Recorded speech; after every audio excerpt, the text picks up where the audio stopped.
Well, the 5 spiritual faculties are faith, energy, mindfulness, concentration, and wisdom. Yeah. So, in terms of the Eightfold Path, of course, you got mindfulness there, you got concentration there, you got effort there, energy there, and wisdom there, right understanding. Yeah. Maybe faith would come into it in terms of if you didn't have some confidence or faith in Buddha's teachings, you wouldn't practice the Eightfold Path, you know.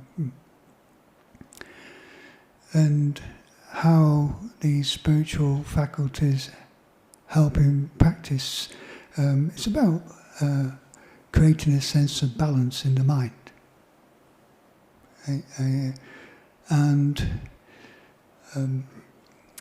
So all religions have a strong faith in something, you'd say, belief in God or something, or faith in something. But in Buddhism, that faith has to be balanced by wisdom. It's not a blind faith.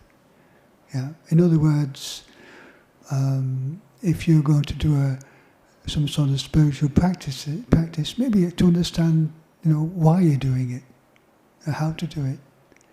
It's not just like a blind doing something because somebody's told you to do it.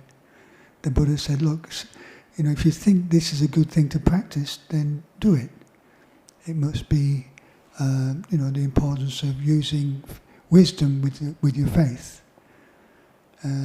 So faith without wisdom can take you off maybe a little bit in the wrong direction. But then maybe wisdom without faith is we get too much caught into thinking too much.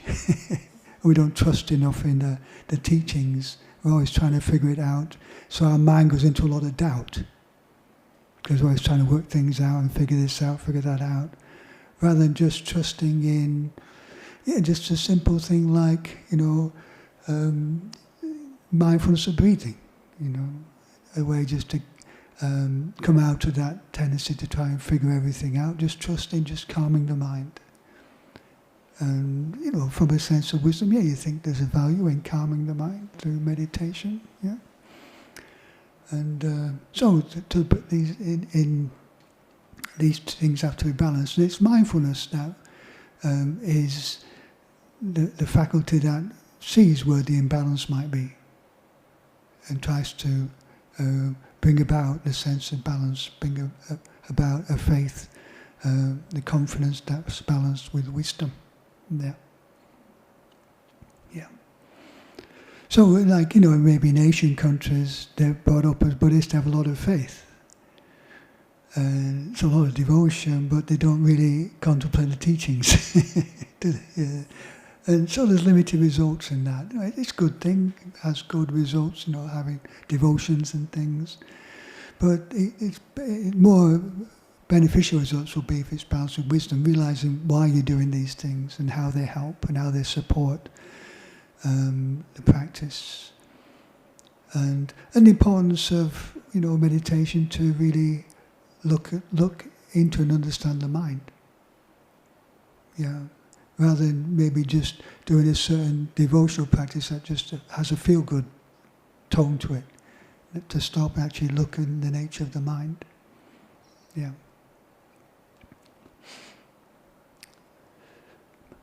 But again, too much on the wisdom side, I'm not going to practice meditation until I've got all this figured out.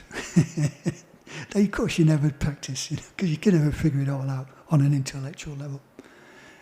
So you have to sort of, do it, but do it with wisdom, practice with wisdom.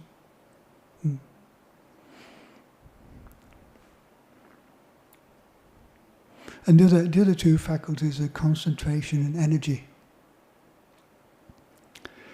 So the Buddha said, too much effort, putting too much energy into the practice can lead to a very restless mind. Too much effort to try and concentrate the mind, you could say. Too much effort leads to more restless mind. And then, but too much concentration without energy, then you get peaceful and you fall asleep. Yeah. So you have to learn how to. When the mind's too energized, you've got to learn how to calm it. When the mind's going into sleepiness, you've got to learn how to energize it. Yeah. And that's where, again, mindfulness comes in, to be aware of what's needed. Yeah.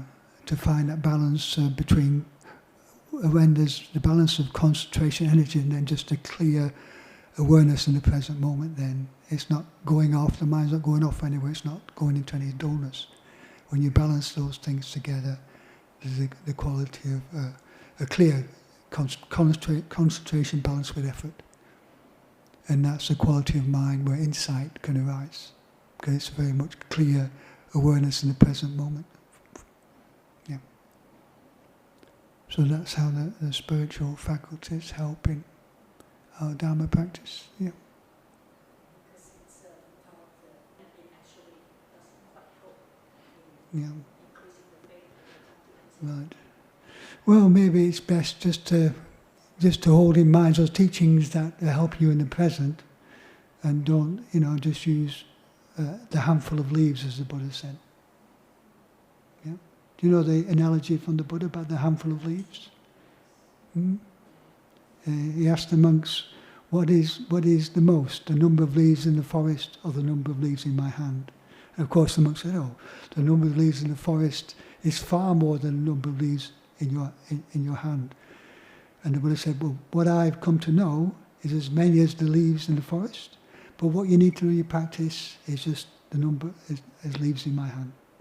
So you don't have to know a lot about everything. Yeah. Just know a few basic things that you can appreciate are useful, and use them.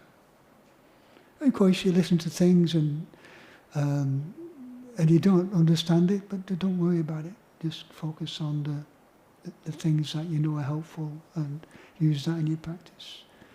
Don't make it complicated.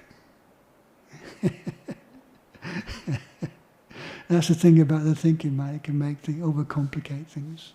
Make mountains out of molehills and just proliferate too much. Yeah. What we tend to lean on that one is intellectualize the wisdom perspective, like the Ajahn Karuniko. We tend to intellectualize it rather than having it as an experience. To share us how to look at that. Well, that's the thing, you've got these, they sound good teachings, and we can appreciate them to some extent, but then we have to stop and see it. So when you meditate, you see impermanence in the mind, in the body and mind. Yeah? You see the unsatisfactoriness of it because it doesn't stay the same. Yeah? And then you can say, these things, do they really, is there a self in them? Because they're just, mind states are just things that are coming and going. And we can create a self out of them. I am this sort of person, I am that sort of person, but really it's always changing, isn't it? So this is direct experience of the, time just looking, being aware of the mind and observing it, rather just intellectualizing about it.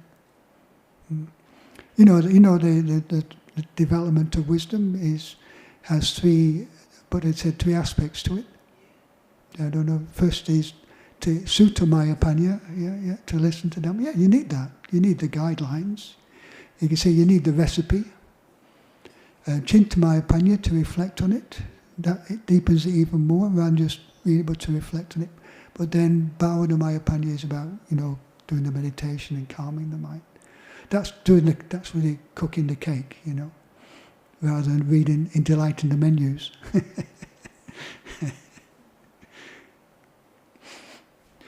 Well, I just, the crave is to either to hold on to a pleasant feeling or to get rid of an unpleasant feeling. And the more we just meditate, when you practice meditation, you have to, experience certain unpleasant mind states and discomfort in the body. And you actually learn just to be more at peace with unpleasantness. That's part of the path, really. And there's something about that peacefulness. When that's cultivated, that means you don't tend to get excited over the pleasant things anymore. Yeah, because you value more and more of a peaceful mind. Yeah. I was with the day. This year is the year of the snake in Chinese. If you were here the other day when I was talking about Luang Por Chan's analogy with living with the cobra, and he said, if you grab hold of the tail of the snake, the head turns around and bites you. Yeah, so what a lovely tail. And that's it. The more we cling to pleasant things and grasp hold of pleasant things, the more we suffer when unpleasant things arise. So Ajahn Chah's advice was, just watch the snake go by. Don't grasp it. Just see impermanence, anicca dukkha anatta, flowing by. Yeah. But that's just something that comes with practice. It's not an overnight practice to learn to be more accepting of unpleasant things. You have to train yourself. And interesting, somebody had bought this book to Chitta. It's called The Book of Virtues. It's written just from a more, maybe a bit philosophical point of view. But one of the stories in that book was about this Persian king by the name of Mithridates, I think he was called. And he became king. But all the kings before him had been poisoned. So he thought, they're going to get me, they're going to try and poison me one day. So he thought, what can I do? So what he decided to do was take a little bit of poison every day. Just a little bit. Yeah? So not enough to kill him, but enough to develop his immunity. And eventually he did. Eventually people tried to poison him and he lived on. And that to me is like, a bit like learn to bear with these light niggles, and you build up this sort of mental immunity to unpleasantness. You can be more accepting of it, more peaceful with it. And then in those situations in life where something happens which is unpleasant, we can deal with it more skillfully because we're more accepting of an unpleasant feeling. So it really helps us to be more skillful in our life. Yeah.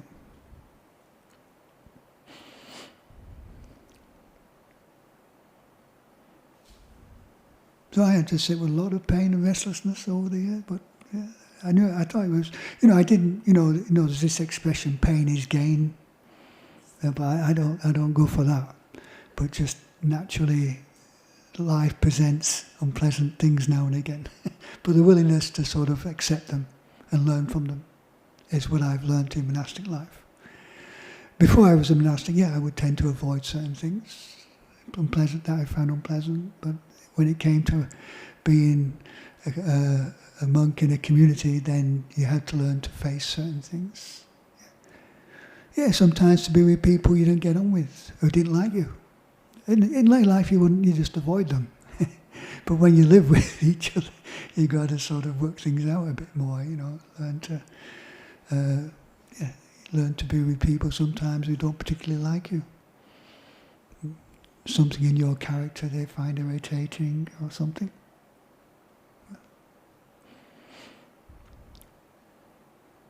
And then, bell goes at 4:30 in the morning. Oh, I'm tired. don't want to get up. I want to just lie there. We have to get up. Many things in monastic life. Were particularly pleasant, but one willing to saw the value in bearing with them and learning from them. Like one of Ajahn Sumedho's talks was about going to see Ajahn Chah, and Ajahn Chah asked him how's things going at the Wat Marp Jan, and his response was, it's going quite well, but just these two monks that are really, causing problems, And Ajahn Chah's response, they're better for you than the others. You'll learn from the difficulties. That was Ajahn Chah's way, you have to, by facing up to these challenges, we gain mindfulness and wisdom.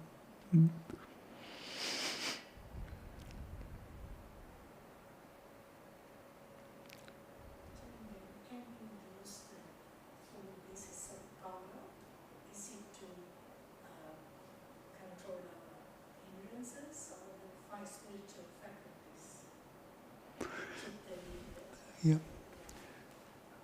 Well, they're called about the things that conduce towards being successful. And it's not just in terms of Dhamma, but it's anything. You know, if you want to achieve something, you've got to have the aspiration to achieve it. That's chanda. You have to put effort into achieving that. You have to keep focused on it. You can't sort of do it half-heartedly. You've got to really focus on it. And then you've got to think about how to do it. Yeah. So that's like even like say a sports player. They want to be a champion, you know. That's their aspiration. So they have to put effort into training themselves. Yeah. And they have to really, you know, keep with the training. They can't do it, you know, just do it one day when they feel like it and not do it another day when they don't feel like it. They've got to stick with it. And then they have to know what sort of training helps them with the tennis, say, with the particular sport they do. So that's the investigation. What sort of exercises will help?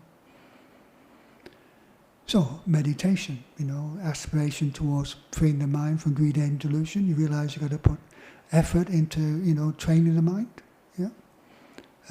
You've got to stick with the practice. Yeah.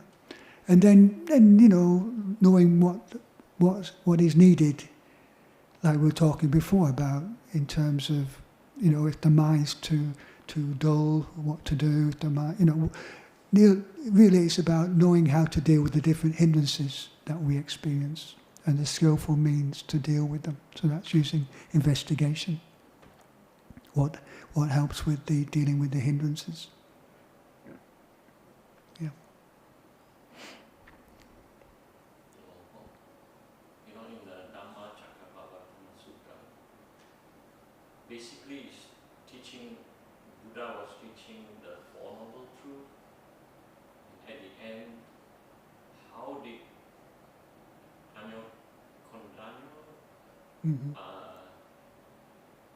see impermanence. There's nothing mentioned in the sutta, and in the end he saw impermanence, and he was the first string emperor. How did that happen? Yeah.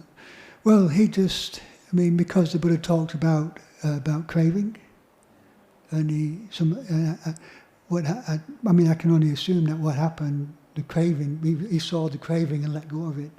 And naturally just saw impermanence from that, because he wasn't now getting caught up in the experiences. He could just see them rising and ceasing. So he'd entered the stream of the Dhamma because he saw impermanence, because the Buddha encouraged him to let go of the craving.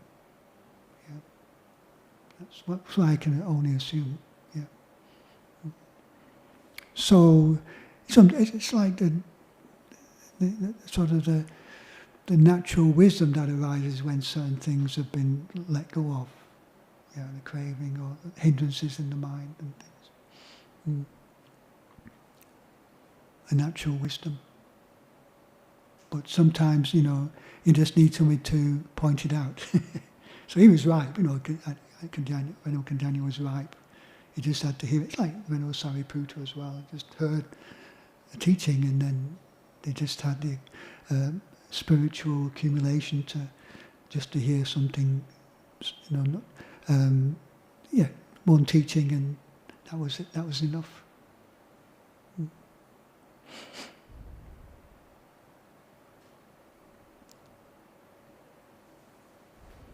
Meditation.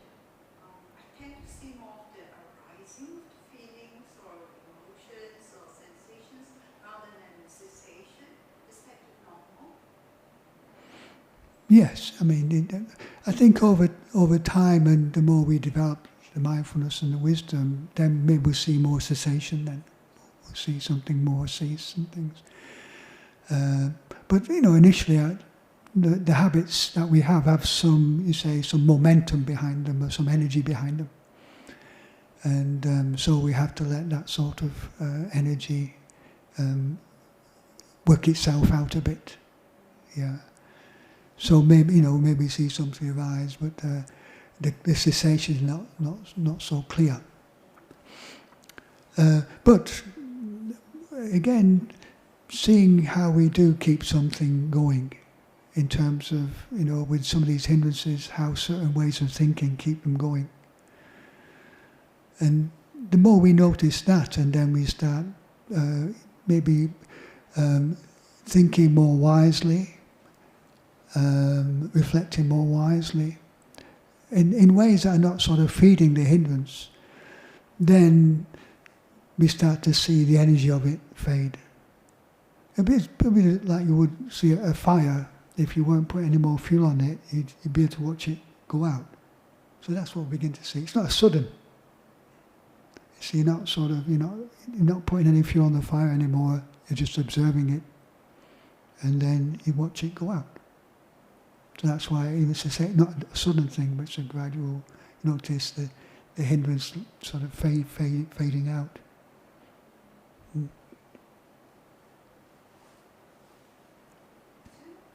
think it's more of the sort of a reflection, like I see the cessation later when it's no longer there. Then it's sort of a realization. Yeah.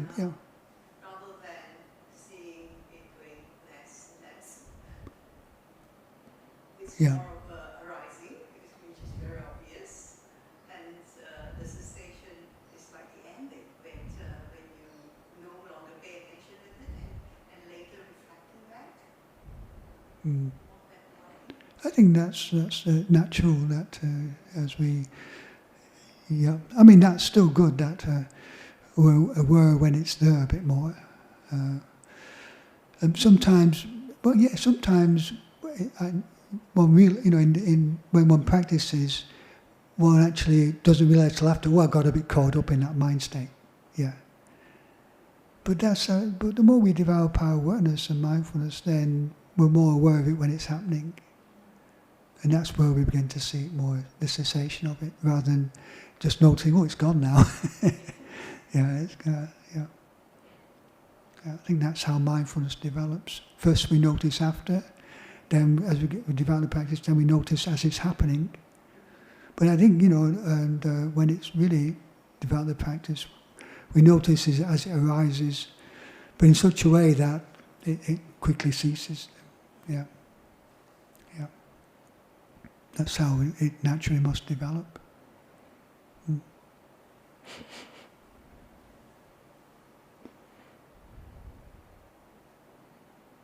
And some habits are stronger than others. Some things maybe we see, some hindrances maybe we see more clearly, and some have more stronger karma with them from our life.